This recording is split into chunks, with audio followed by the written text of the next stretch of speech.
Prophecy is much more than telling the future, but at its heart there's only one message. I'm Tim Bader from Timbader Online, and welcome today to this video about what actually is prophecy. When most people think of the word prophecy, they probably think about revealing or foretelling the future. However, that's not necessarily the case. While biblical prophecy proclaims future events, particularly the coming of Christ, that describes only one small aspect of prophecy. Modern prophecy may also contain a future element or a promise. The promise gives us something to look forward to, something to work towards and pray into. But modern prophecy is mostly rooted in the here and now. Prophecy speaks to diverse subjects such as the past and the present, God's ways, and our response to Him. However, there's a thread that binds them all together. Prophecy might involve words, pictures, or actions, but at its heart there's really only one message. There's lots of definitions of the word prophecy. If you look it up online, you'll find something like this from dictionary.com. 1. The foretelling or prediction of what is to come. 2. Something that's declared by a prophet, especially a divinely inspired prediction, instruction, or exhortation. 3. A divinely inspired utterance or revelation. Or 4. The action, function, or faculty of a prophet. I'm not really convinced that any of those possibilities really captures the full experience of prophecy.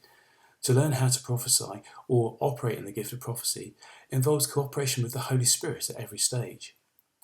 That cooperation sets up a three-way spiritual connection between God, the prophet, the person who listens to God and shares the prophecy, and the person or people who you're praying for.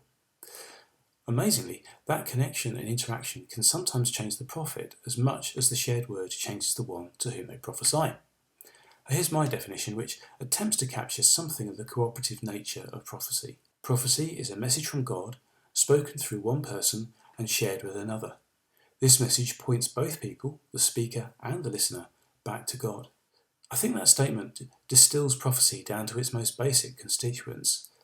However, I still feel it somehow misses the wonderful interplay and connection with God that is at the heart of prophecy. I think it's something that just has to be experienced to be fully understood. Prophecy is a rich experience both for the person sharing it and the recipient. Even when prophecy does speak of the future, it also communicates in other ways that add to or enhance the core message or invoke a higher purpose. Words form the body of a typical prophecy, but there's something woven into and around the message itself, an extra dimension, if you will. I've often experienced that extra dimension in both giving and receiving prophetic words. Here's one way in which that can happen. There are times when I pray about a troubling issue, but it feels like I'm getting nowhere with it. The situation may not change for a while, and I may find myself struggling with emotions that sometimes feel overwhelming.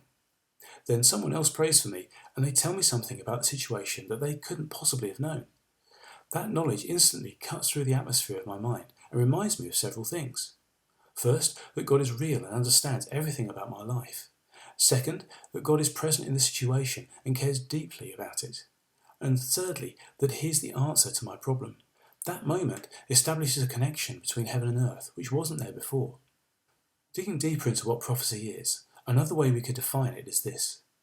Prophecy is a statement of God's character and desires expressed through a human being. At the heart of prophecy, whatever the specific message we bring, we want to lead people into an encounter with Jesus.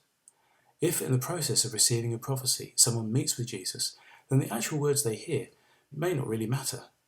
Jesus is the one who can change their life forever. If you're watching this video on YouTube, don't forget to give it a thumbs up and subscribe so you can keep up with all the latest and let other people know that it's worth watching.